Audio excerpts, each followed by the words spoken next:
So the agenda for today that you'll see in the whiteboard chat is the following. So we're going to go into introducing Liquid KSM because the launch of this is coming up pretty soon. Betty will go over the runtime upgrade proposal that is currently on the Acala and Karura forum.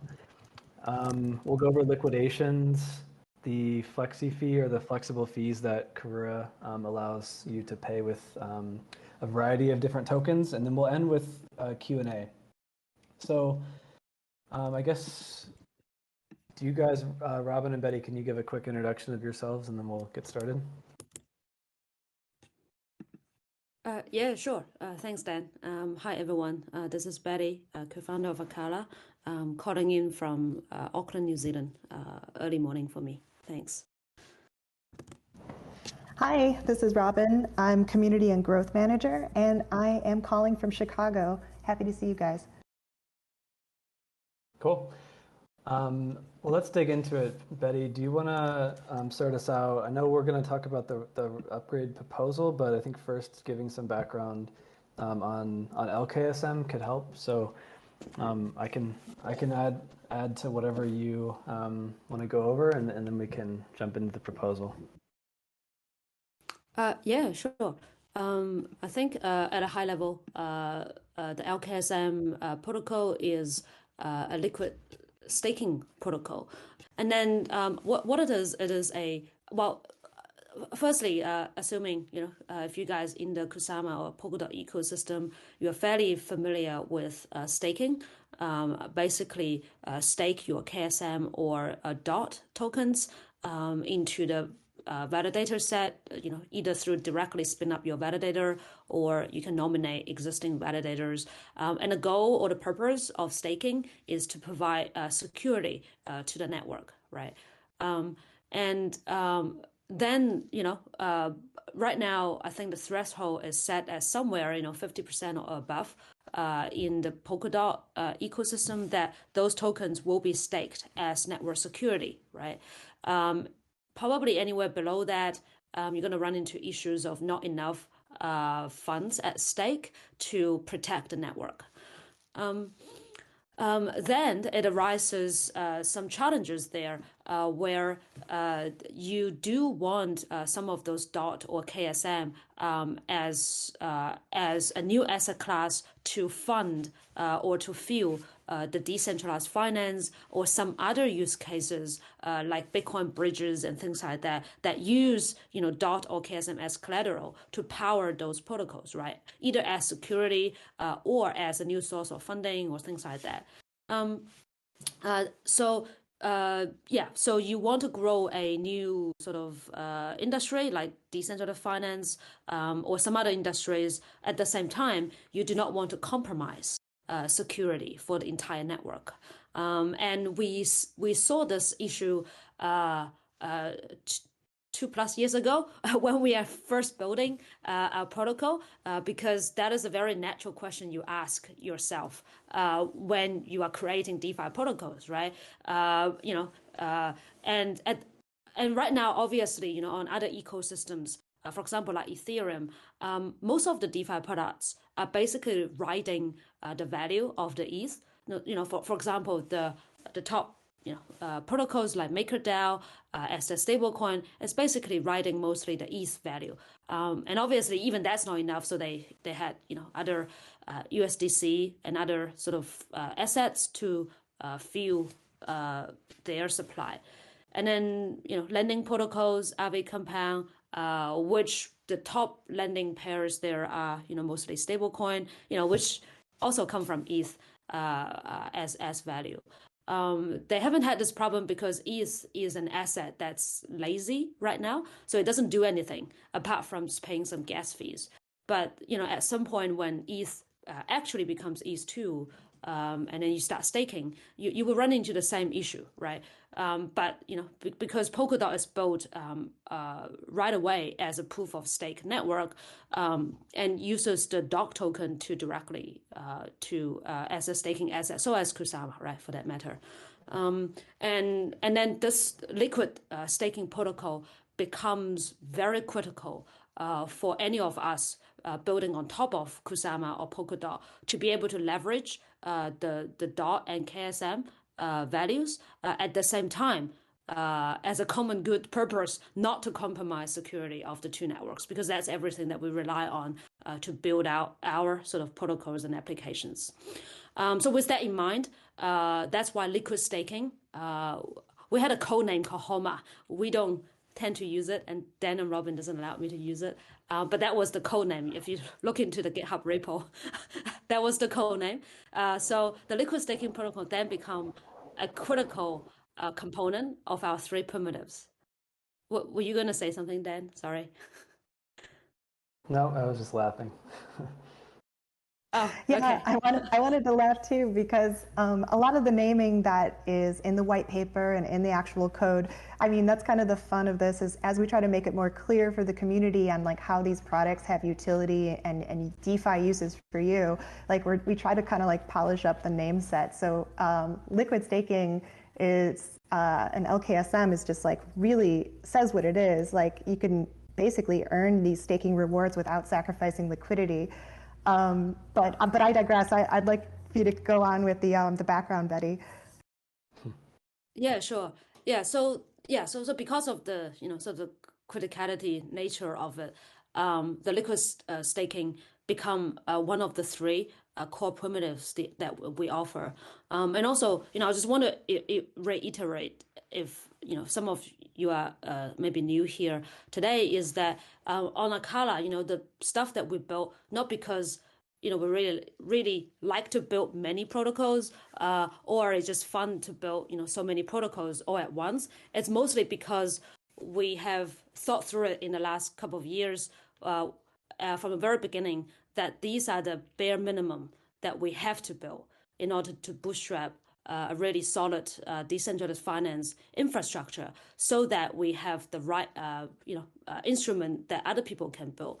And then I use an analogy like, we're almost like building an economic zone on Polkadot, right? And you can think of us like maybe the Singapore, right?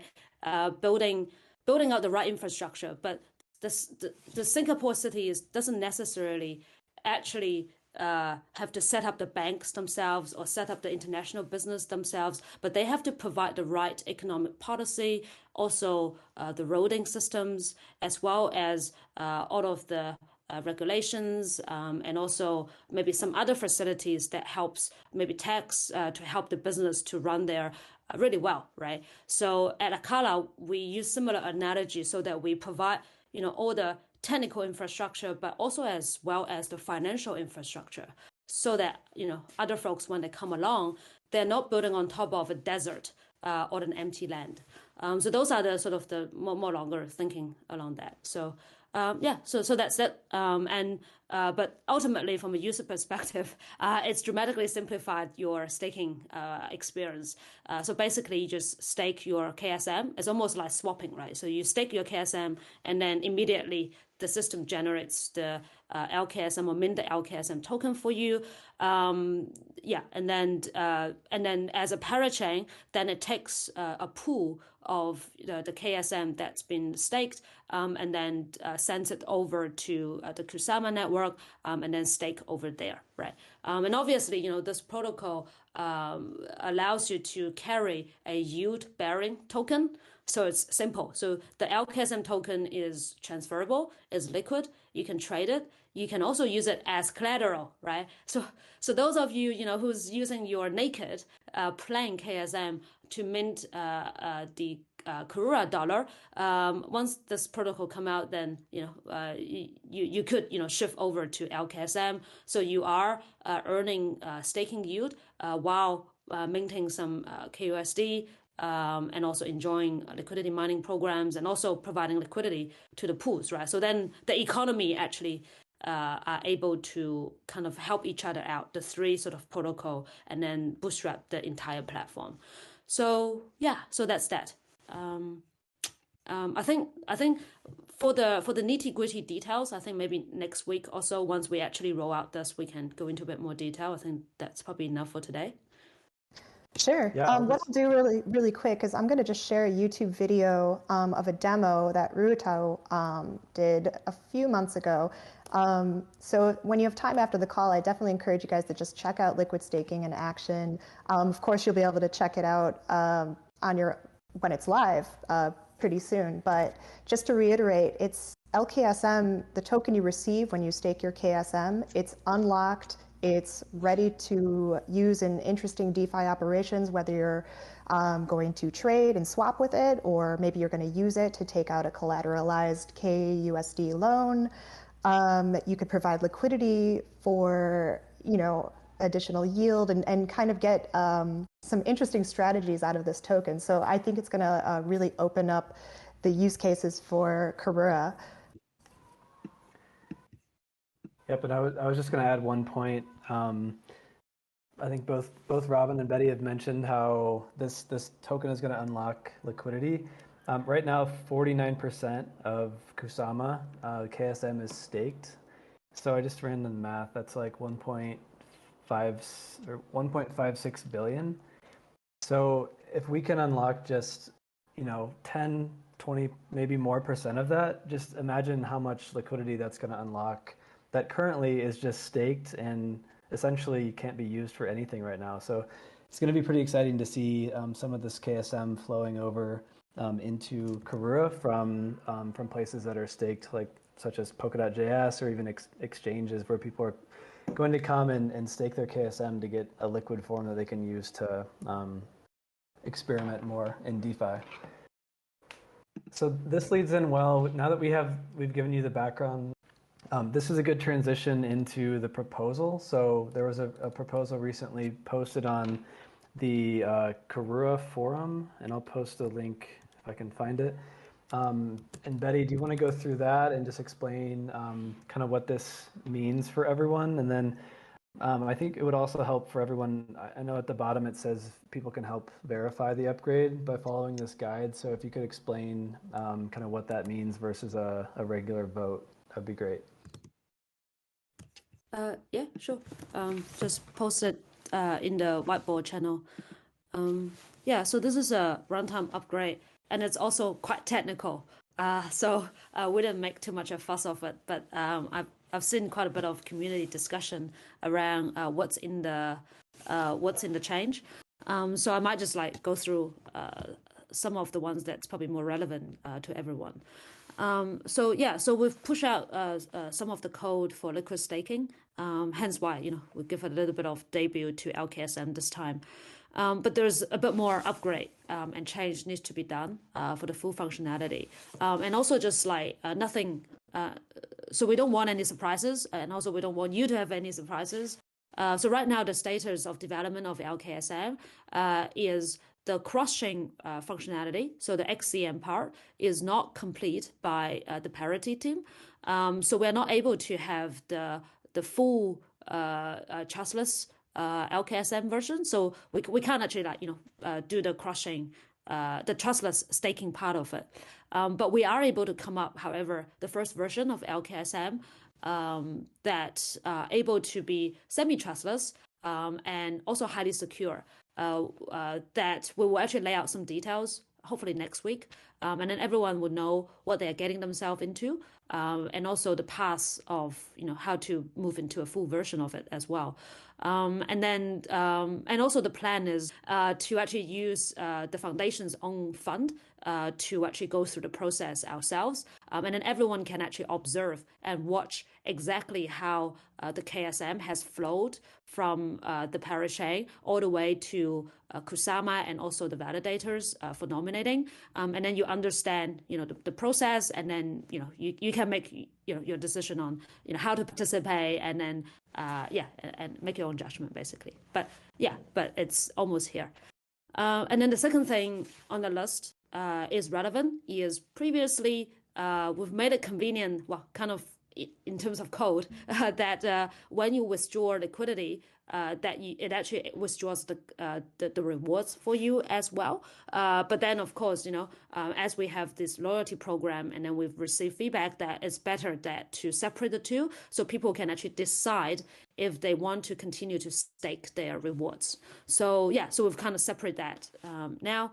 So when you withdraw liquidity from the Karura swap, it doesn't automatically claim your rewards. So that also means you need to manually claim your rewards if you want to. But the upside is if you don't do that manually, the rewards will just continue to be staked, and then you will be enjoying the loyalty program. So those are the two more user-facing changes. And then the other stuff is more, improvement and also some fixes for the protocols. So let me pick a couple that's interesting. So for example, the stablecoin related changes, the second of it. So improve liquidation pricing mechanism and use a fair price from Oracle when liquidating collaterals on swap. So that's relevant because in the last couple of days, we do have some liquidation happen. So the process of liquidation is when your current collateral ratio becomes lower than the liquidation ratio. So basically, your vote is at risk.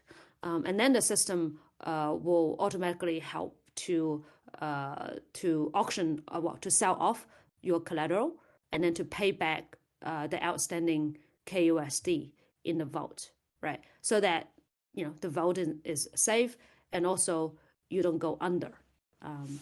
And in order to do that, the system has a smart way to figure out whether it's better to just sell off the collateral on the Karura swap, or if it has to create an auction to auction the collaterals off. And then when there's many factors being considered, mostly around price and also efficiency. Auction is usually a long process, and also because of the nature of bidding, you may not get the best price out of it, and often it takes a long time to get your collateral sold off. And if it doesn't get sold off, all of those funds will not return to the vault owner. So the Karura swap is one of the extra elements we add into this liquidation mechanism to make it more efficient. So it actually, we'll actually see whether the price and the slippage is reasonable. And we also added this third factor, is using an external oracle, other than just using the DEX price for a real fair price for your collateral, right? We are a small system right now on Karura, so the price, there will be, there could be slippage.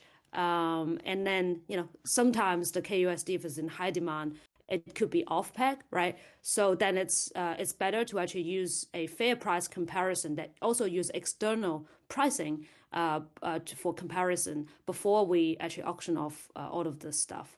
So it's basically just improves the price efficiency. So the liquidators are slightly better off, even though you probably shouldn't let your vote to be in that situation. You will be penalized, right? There's a liquidation penalty charged for those who get liquidated. But at least when the system sell off your collaterals, it has smarter ways to sell it off.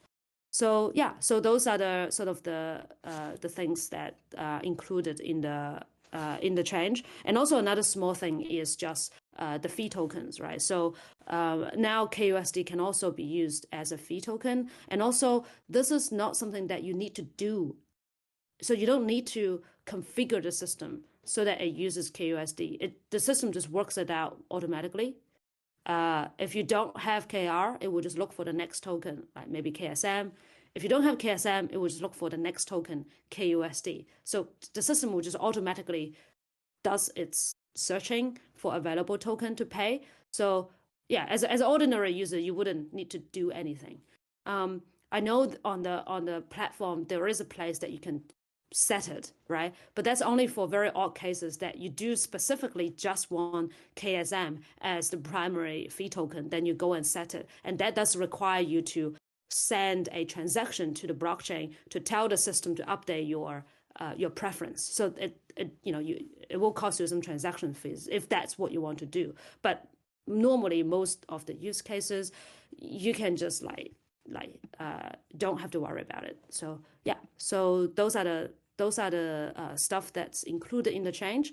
And usually in a runtime upgrade, as I posted in the channel, if you look at the end of it, every runtime upgrade is basically require changes to the blockchain code.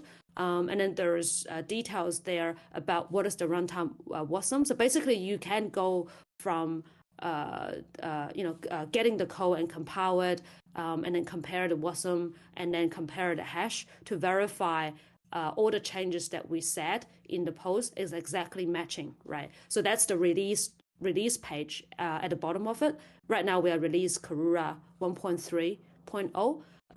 So all the runtime WASM that's been uploaded to the chain once this proposal is passed should be exactly the same. And then there's a way that you can verify all of those, right? So this is basically, kind of remove the uncertainty of, what you discuss. Is it really the stuff that you actually execute, right? So, but there's a little guide at the end that you can actually do that yourself if you are really keen. But yeah, so I think that's about the upgrade stuff that I want to mention. Sure, Betty, this is kind of a cool thing for me because I'm, maybe some folks here know that prior to January, I was more embedded in the Ethereum ecosystem. So I'm always learning more about the Polkadot ecosystem and how governance is running over here. So in terms of verifying this runtime upgrade, is there a benchmark or a requirement for the community to participate in that sort of action, or is this just an optional task that you could do if you choose? So this is more of a open source and also on-chain transparent governance, how it would work, right? Because when you vote for something, obviously you can take my face value, which is what I say in the post. But the motto that we have in the Web3 ecosystem is trust but verify. Do take my words, but also you can verify every single word I said by using the guide, right? And it's certainly not a requirement for everyone to do it. It doesn't need to. If there's one person who goes through the process and found doesn't match, and then he can tell people about it, he's able to reproduce, the process, and then people would not vote for this upgrade, right? So I think the whole point here is just lay out the process transparently and also have a way for people to verify what you say. So trust but verify. So that's the moral. That makes sense to me. So if you're in the community and you're waiting for your next opportunity to participate in governance, it sounds like you can, if you like, trust but verify this proposal on the runtime upgrade, or you can wait for the actual referenda, and that's when we would need the community to actively participate and vote to push it through. Cool. And as we go through this, feel free to post questions in the chat, and we'll try to monitor that as we go. But just in the sake of time, let's move on, Betty, to the liquidation topic. I know we had a few instances this week, and maybe just refreshing people on what this means and how it happens, and just what happened this week. Yeah, sure. I'll go quickly because I posted something yesterday in the chat, but I'll share the screenshot as well. So I've posted a link there to show all the liquidation event. At the front end, we are also putting in a transaction history so that individual vote holders, if unfortunately you got into a liquidation situation, you can actually look at the transaction history to figure out, what's been liquidated. I haven't actually verified whether that has been put in or not, but if it did, it would actually show up in the transaction history of your Mint KUSD page, right? Yeah, and then so what I have shown here is the search query for looking it up on Subscan, and then I've picked up the latest liquidation, one of the liquidations. And then maybe I'll just like walk you through what those mean so you can read it yourself. And then in here, it just says, liquidate the unsafe position, right? And then the currency ID is the collateral. Well, right now it's very simple. There's only KSM. And then in the future, that will become relevant because it's going to have KSM, LKSM, and then potentially, BTC or some other assets as well. So that's the currency ID tells you what the collateral is. Account ID is basically whose vote it is. And then there are two balances. Yeah, I agree. Maybe the naming should be more obvious, but then the first balance is the collateral balance that's been sold off for a target amount to actually pay back the outstanding KUSD. And then the second balance, it is the KSD amount that has been paid back. And then that KSD amount is actually a combination of the outstanding KUSD, obviously plus all the accrued stability fee, as well as the liquidation penalty that you have to pay. So that's an all-in-one figure that's called a target KUSD that you have to pay back. And then the system basically work out, how can I use the minimum amount of collateral, like your KSM, to actually get the target amount of KUSD. Then it goes out to figure out what is the strategy. And then you can see the bottom of it. After all of its calculation, it kind of come to a conclusion that selling it off on an exchange, which at the moment is only a Karura swap. But in the future, we could have an aggregator and they could actually look for different pools to actually liquidate your collateral. So at this point, it basically went through the process I previously mentioned. It compares the prices and if the slippage and also the liquidity is good on the Karura swap, then it just basically sells off the 2.999 KSM and then swap back the target amount of KUSD, $448. And then the next step it does is pay back that amount to the vault, and then it closes the vault off. And then if there are remaining collaterals still in the vault, then all of those collaterals will be returned to its rightful owner, right? So the vault owner. So that's basically the process. But of course, you will ask, what happened if it can't liquidate on the swap? Then it will actually go into auction. So if the swap cannot actually liquidate the assets efficiently, then it will just go into an auction.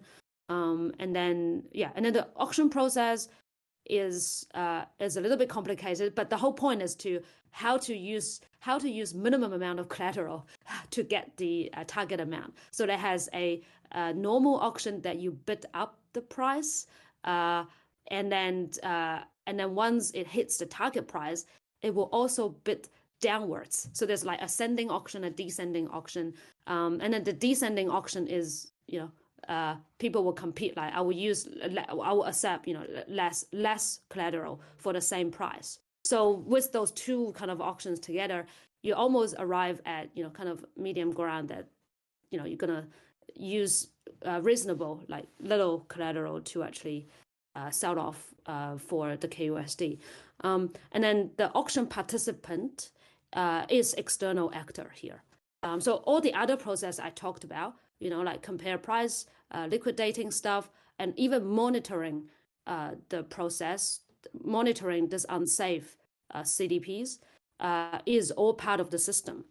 In other systems, for example, Ethereum, monitoring is external, is an external server that people call them like Keeper or some other names you probably heard of, is external server that someone just spin the server up and then keep monitoring transactions, positions on the blockchain. And of course, if the server's down, then those positions will not be liquidated, right? And then you run into risk of insolvency. And obviously, this is a huge improvement on the substrate and off-chain worker. So we've implemented this off-chain worker where it is part of the node, part of the blockchain, that it kind of self-monitoring its safety. And then as soon as it realizes this unsafe position, it will just send a transaction automatically. So the whole process is very autonomous. And then it gets to the auction part. It does require external actors because this is an efficient market. So people will actually bid for the collaterals. And right now there's APIs and SDKs that you can use to bid for the stuff. We are also thinking of creating just a simple front end so that individuals, in a rare case, if you do interested in click the button to bid, you can also do so. So yeah, I think that's enough for liquidation. Cool. I posted a link for people if you do want to go deeper on what Betty was just talking about. It can get pretty technical, and maybe we can have a separate topic on this another week to go into more of the details on how these auctions work. But I posted that in the whiteboard section over here. So last, Betty, I know we're at 35 after, so maybe we can try to wrap up in the next 10 minutes or so, but I know we had flexi fee on there if you wanted to hit that topic real quick, and then we can take a few questions. Yeah, I think I've already mentioned it. It's basically like you don't have to do anything to use flexi fee. Mm-hmm. Yeah. So after this new upgrade, it will be KAR, KUSD, and KSM as the three options. Yep. Well, we can start opening up the floor for some questions. We'll try to take a few and see how many we can get in the next 5 or 10 minutes or so. So if you do have a question and want to come up on stage, we just ask to keep it on topic. I know there's a lot going on between both Karura and Acala, but let's try to keep the questions to Acala. And if you have questions the other way around. If you have questions, let's keep it to Karura. And if you have Acala questions, please keep those in the chats. Hi. So last week there was mention about Karura and the Ethereum virtual machine, a project for Karura. And I was wondering if you could share about any projects that are in the process of doing this, projects that we might see come over to Ethereum, come over to Karura. Yeah. So you're asking about EVM, right? So we're on the process. Yeah. So we're on the process of rolling out our EVM, and then we had some, Ethereum projects, but we also actually have like native projects that are using both EVM and Runtime module to build. So we're kind of like just kind of fostering that ecosystem right now. I think previously we are more focused on building out the product and then making sure the infrastructure is working. Right now we are, at a more ready state to actually, create more open platform for these folks to build. So we have a project that are about to come out of stealth. So they come from Ethereum community, but they are a little bit different. So they didn't take the easier copy and paste route just to redeploy their smart contracts. They took a slightly more innovative route that they produced a hybrid protocol where this part of the protocol is at the runtime module level that are more integrated into our other protocols. And then the other half is more user-facing as a smart contract. So that is going to come out in the next, very soon, because at the moment, as we speak, they're deploying onto the Mandala test network. So you will be able to have a taste of it. So so we are very much welcoming all the existing Ethereum projects for their multi-chain. And we are also about to deploy Ampleforce as well. There's two parts to Ampleforce though, because the first part is the bridge, and then the second part is the actual contract, which we've done most of the work, and relatively easy part. But yeah, so we are working on those number of projects, and there's others as well that we haven't announced because we could announce one a week or something, but then what we do still so far is to get some work done first, and then we'll announce when we almost launch or about to launch. So yeah, so there's a number in the pipeline, so just maybe be a little bit more patient and then they will come out. Yep, so just watch our social channels. We'll definitely announce everything, but we also definitely won't pre-announce anything. So you'll see it on Twitter and in our newsletter and everything first, and then whenever we have these calls, whether it's on Discord or Crowdcast, we can go into more details. SA, go ahead. Hey, how's it going? So I have a question. When we go into auction mode, would it be possible to dedicate KUSD ahead of time to make like a limit order? So anticipating a liquidation, so doing a bidding of a price on the KSM before a liquidation happens. So that way in the auction, you'll just maybe look for the existing bids that people have. Yeah, you can build your bot to do that, right? I'm sure there are people already built bots to do that already. But as for the system, though, like right now, the strategy is just use the DEX in preference to auctions.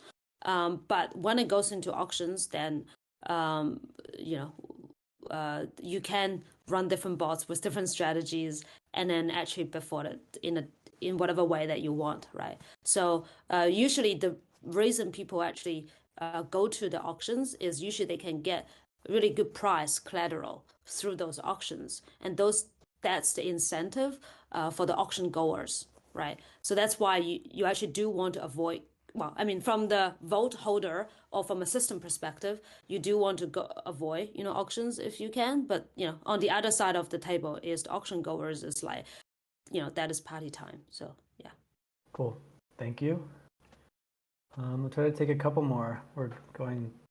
Okay, Pablo. Can you hear me? Yep. How's it going? Yeah, good. Amazing work that you guys are doing. Super excited. I'm not sure if this qualifies as a relevant question, but I'm super curious about the Oracle that mentioned.